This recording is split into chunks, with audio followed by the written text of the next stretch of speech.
Is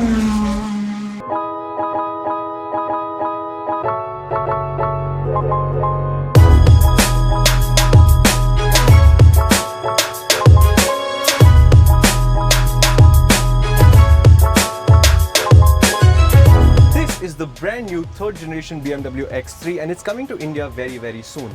This particular one is the M Sport with the big petrol engine. That's probably not coming to India, but you can buy the M Sport kit and add it to your 20D, which is most likely to be the one that you purchase. But before we talk about what's coming and what's not coming, let's talk about what's new and what's good.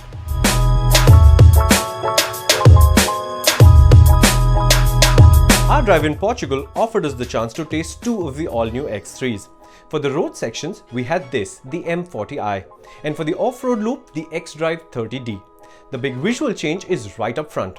The new kidney grille is front and center with slats that close for aerodynamics. The new headlights go all the way to the grille, and the BMW X3 looks familiar but fresh and more ripped.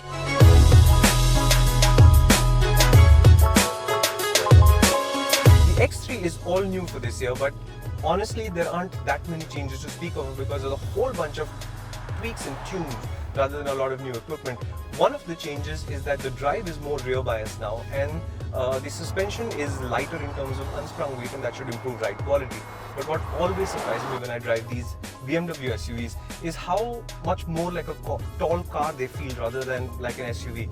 And we will be driving the X30D, XC30D in off-road conditions later, and I know it will be capable, but when you go around a mountain corner like this one, your sense of it always is it feels like a tall, accurate handling car. Despite the tweaks, this hasn't really changed, and this is still a very nice car. Obviously, when this SUV reaches India and the roads get much worse, we have to see what the ride quality is like. This is the M model, so it probably is not the representative of what a ride quality will be, but there are some nice corners here and I intend to fully enjoy it.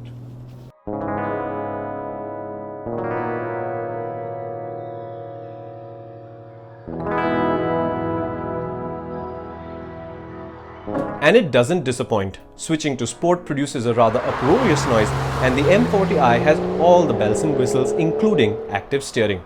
So the change in nature and response is instant.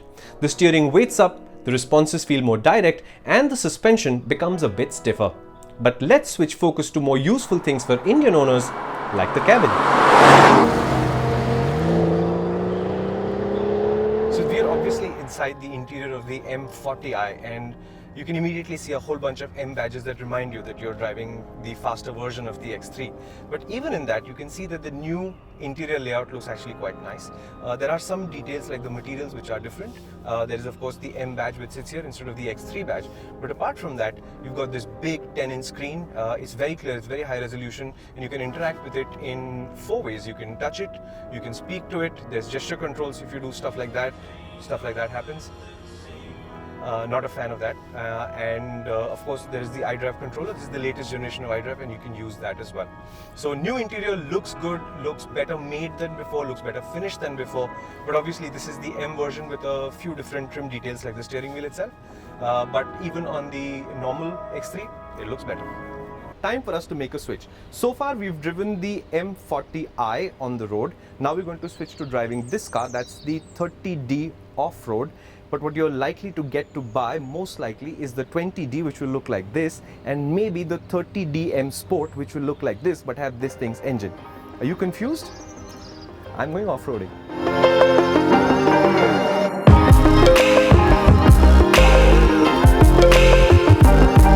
The course BMW selected wasn't too hard, but then again, you don't expect the X3 to go that far off-road in the first place.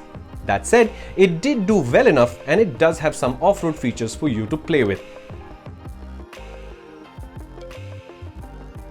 So we're going downhill right now, but it's manually controlled, but we were playing with the hill descent earlier, and now you can control the speed at which the car descends using the cruise control plus and minus button, and the range is actually quite wide. It goes from 3 kilometers an hour downhill to almost 24 kilometers an hour downhill. And obviously hill descent control means once you set it, the car goes over the crest and then you don't need to do anything. You just steer the car handles the rest of it. And the usual problem with doing all of that is the bonnet, and you can't see exactly where you're going. And BMW solves that problem with a forward-facing camera on this. The button is right next to the hill descent button, and it shows you on that 10-inch screen in high resolution what's coming at you from a low angle, and you still tend to look out of the windscreen, but that is useful information. I just wish that BMW wouldn't turn the camera off once you speed up a little bit, because at least in the off-road situation, I rather liked having that front camera's additional input. What we do have to remember is that while neither the M40i nor the 30D are prime candidates for an India arrival, the 30D interior does actually represent the feel and materials of the 20D that will come to India. So let's take a closer look. So how is the interior of the X3 30D different from the M Sport? Well, the first thing is that the M logos are gone. It's replaced by X3 logos in a couple of places. But more importantly, you see a new steering wheel layout more than a brand new steering wheel. So there's a sportier element to this steering wheel. All the buttons are more or less in the same place though. And the other thing I notice is the layout feels similar, but the material choices are different. So there's a matte darkish wood on this car, which I think looks very, very classy, whereas the M Sport has like a textured aluminium kind of finish. So very, very subtle changes. It's a big change to the interior overall, lots of new equipment in here, but it looks good, it looks classy, and everything is more or less how you'd expect a BMW SUV to have.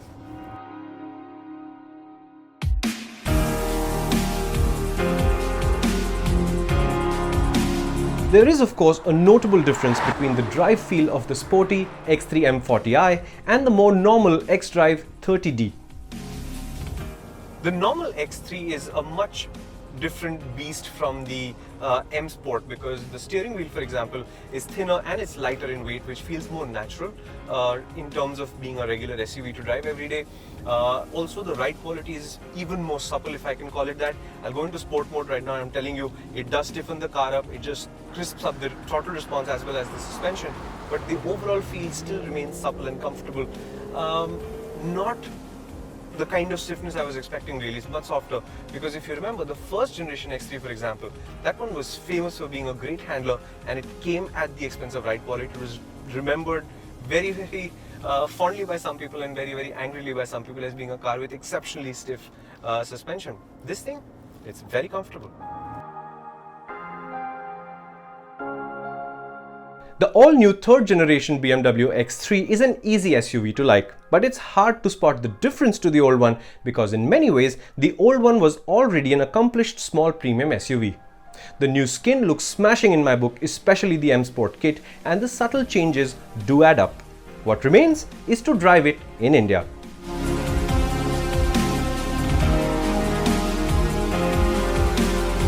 That's the new X3. It certainly looks good. The interior quality is up. It's a comfortable car. It's going to be at the Auto Expo. It's definitely going to be slightly more expensive, and you should be able to buy one by April. But should you be collecting money to buy one? Well, that's the hard bit to call, because that engine is probably not coming to India, and when the 20D comes, it'll probably look like that. If the 30D comes, it'll probably look like that, and if the M40i M Sport comes, it'll be very expensive. And overall, I'm going to say, let's just wait for this car to show up in India in Indian trim with an Indian price. We'll drive it in India and then see where the story goes. It looks good, but we'll just have to wait.